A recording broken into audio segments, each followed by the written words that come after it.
perfect. Why? Because it is God's soul in expression. But how many of us are operating on this right here?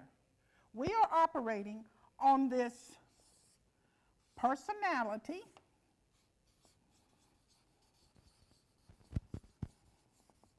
that we have become so familiar with and identified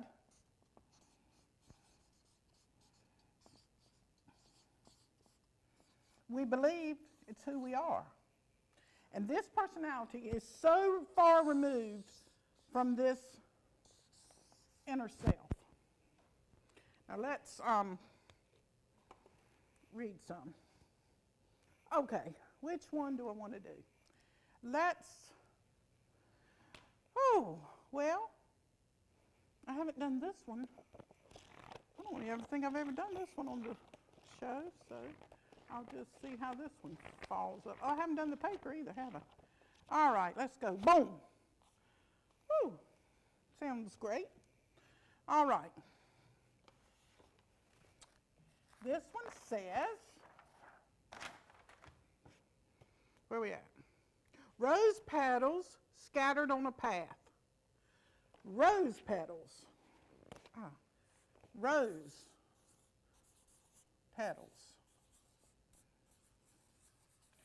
Scattered on a path, recognizing the beauty of processes, giving loving encouragement.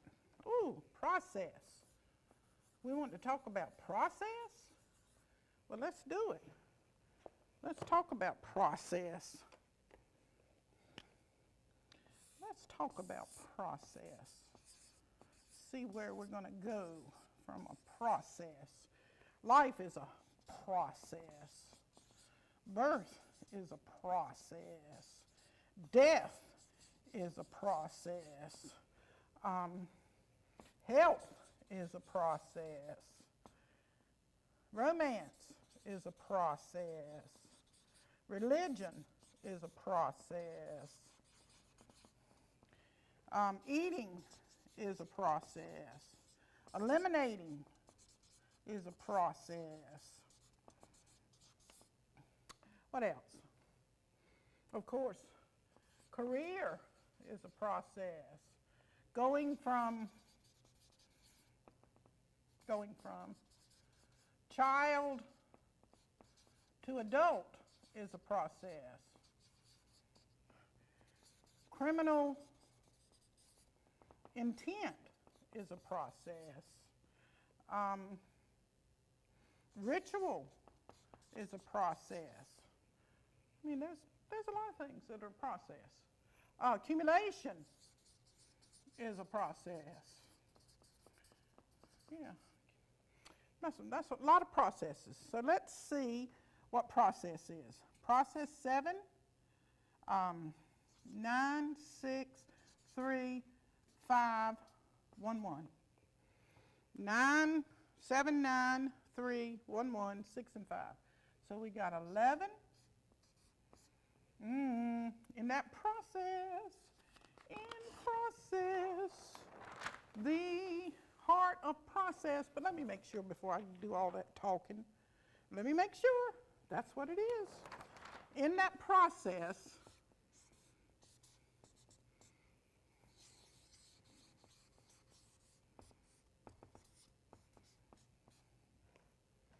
the heart of process is justice. The heart of process is justice. That means anything that occurs is deserved. Anything that occurs is balanced. Anything that occurs is supposed, that's a you, y'all, supposed to be. Okay? Anything.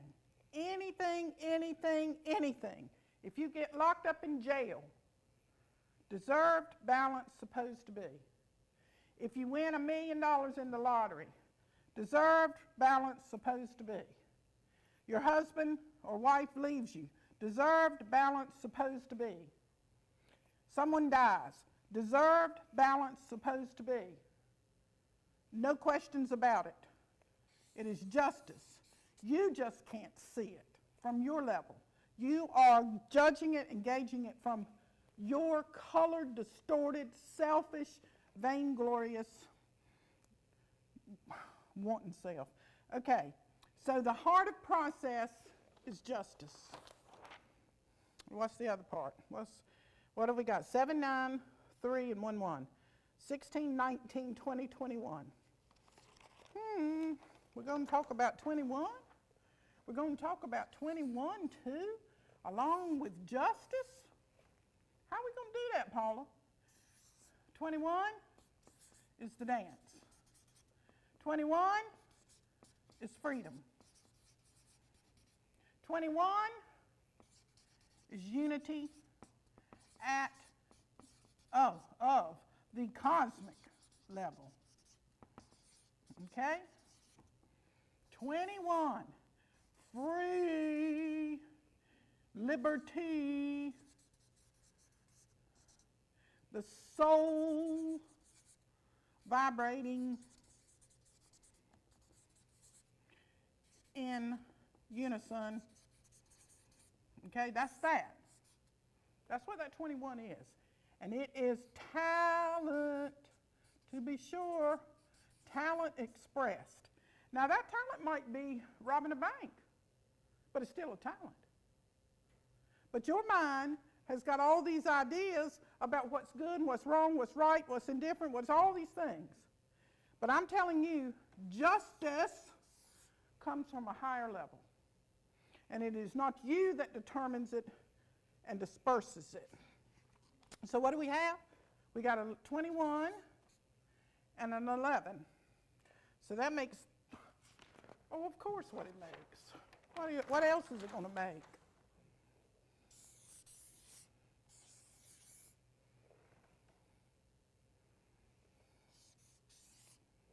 Okay? You take all your thoughts, your ideas, your preconceptions, your habits, your desires. You take every one of those and you're going to bring them with you to this point. And you're going to keep doing this all your life. You'll bring them, but to this point, then you're going down. You're going down with them because these are going to be destroyed. You are going to be transformed, whether you like it or not, and your resistance determines how hard and severe your life is and the walk is to transform you. But you're going down, you're going to reach this point, and you're going to open yourself up for whatever will come in, whether it's hornets or whether it's butterflies. And you're going to experience that. Every bit of this. There's no way that you can get secluded in that much openness. You're going to be transformed. You're going to be transformed. I had an idea when I was thinking about that. You're going to be transformed. You know, let me see. This one don't write so. You know, in your chart, gosh, I'm jumping to astrology now. Okay? And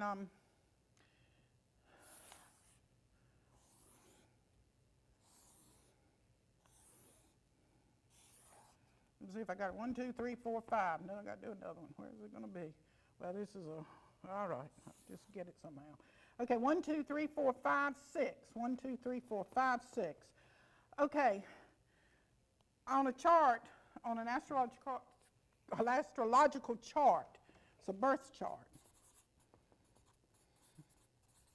It's called a natal chart. A natal chart.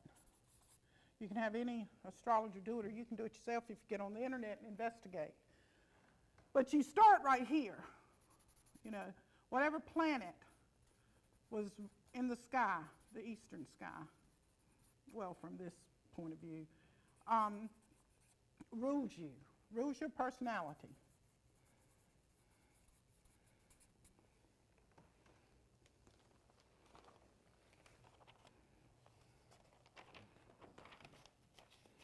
rules your personality. Okay. That's called your ascendant. And we each have something ruling our ascendant. In my particular case, it's Pluto, because I have Scorpio rising. I don't know who would ever know that, but anyway, so this is that mask that you wear. This is that mask that you've got to rip from your body. You're going to be transformed. Where's my book? I got a book I wrote somewhere. Maybe I didn't even bring it today. But I wrote a book on this.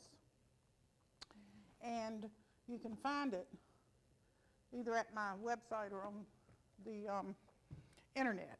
But this mode of cosmic therapy, esoteric psychoanalytic map of astrological houses, deals with each one of these segments of your makeup, of your human form of spirit, okay? Form of spirit. God's derisive, if we would, makeup of you, the expression of you, of that energy, okay? And you've got all these aspects of yourself. Everybody does. And this particular one is the mask that you wear, and it must be ripped from you during this time of your dispensation on earth. You've got to get rid of this mask. And how do you do that? That's why I was flipping back to those pages. You've got to embrace the dark. Embrace the dark. We're all scared of the dark. Take one little candle and it lights up the entire dark. But you can't possibly illuminate the dark if you're denying that you have it, first of all, and then shutting it out. So in this particular part, this is those dark forces and how they hold you captive, okay? But it's not, it starts here. Then you've got 12 degrees, buddy, 12 levels, if you will. 1, 2, 3, 4, 5, 6, 7, 8, 9. So you start here, but you're going deep. You're going deep. So you're going to start here, but you're going to end up here, okay? My particular, the sign before Scorpio is Libra. So my lowest level of delving into the deep and revealing what's necessary in my particular case has to do with relationships. Well, that's one thing it has to do with. It also has to do with learning how to detach, because we cling to that thing that destroys us, but we don't know that. Anyway, you know, you got this house, and then you got this house. I don't know if I'm going to go into all the houses. What I was trying to get to is over here at this house, okay? This is the house I was trying to get to. And this 9th house, which is the most important house, if you will, in the entire chart, because it is the house of God, okay? And everybody's got it. It's right here in this book, too, that I go into it. But the 9th house of God is the flavor, pretty much, of what it showers. It's like a tent. But anyway, you're still going to have to go through these. This doesn't necessarily help you or hurt you, just it gives you understanding. If you can let go and receive it. Okay? If you can do that, great. If you can't, great too. 6th house. In this 6th house, all right, this is the house of karmic contracts that you signed before you got here. I'm just making this up. Sounds good. You know, I'm a writer, so I enjoy making up stories. Or it could be true, or some of it could be true, or maybe it's just symbols, and like they use in algebra, just to represent something else. Let's just say that's all it is. It's just something to represent something else. But these karmic contracts you signed before you got here, these cosmically ordained karmic contracts, you signed it. You said, okay, big guy, big woman, whoever, whatever it is, if it is a ain't, You said, I want to try myself, my time on earth. Yeah, I want to do it. I can do it. I can go down there, and I can do what I need to do, and I'm not going to end up harboring any bitterness or resentment, and I'm not going to carry guilt, and, I'm going to go down there, and I'm going to do this thing upright.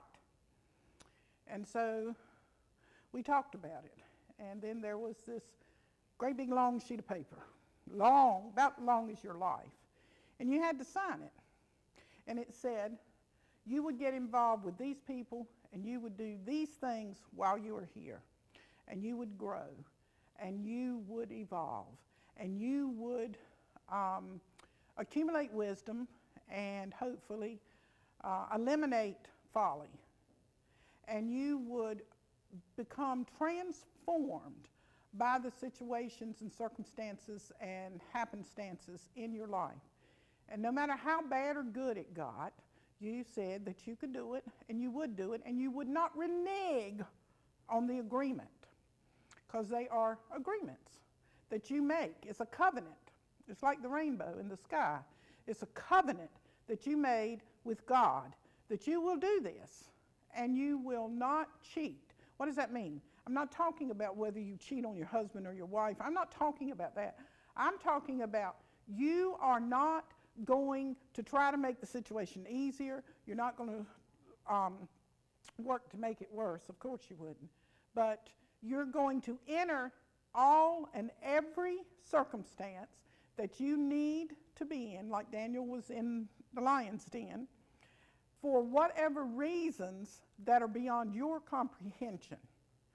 You have no comprehension as far as intelligence is concerned of why you are involved with the people that you're involved with and in the situations that you are, engaging.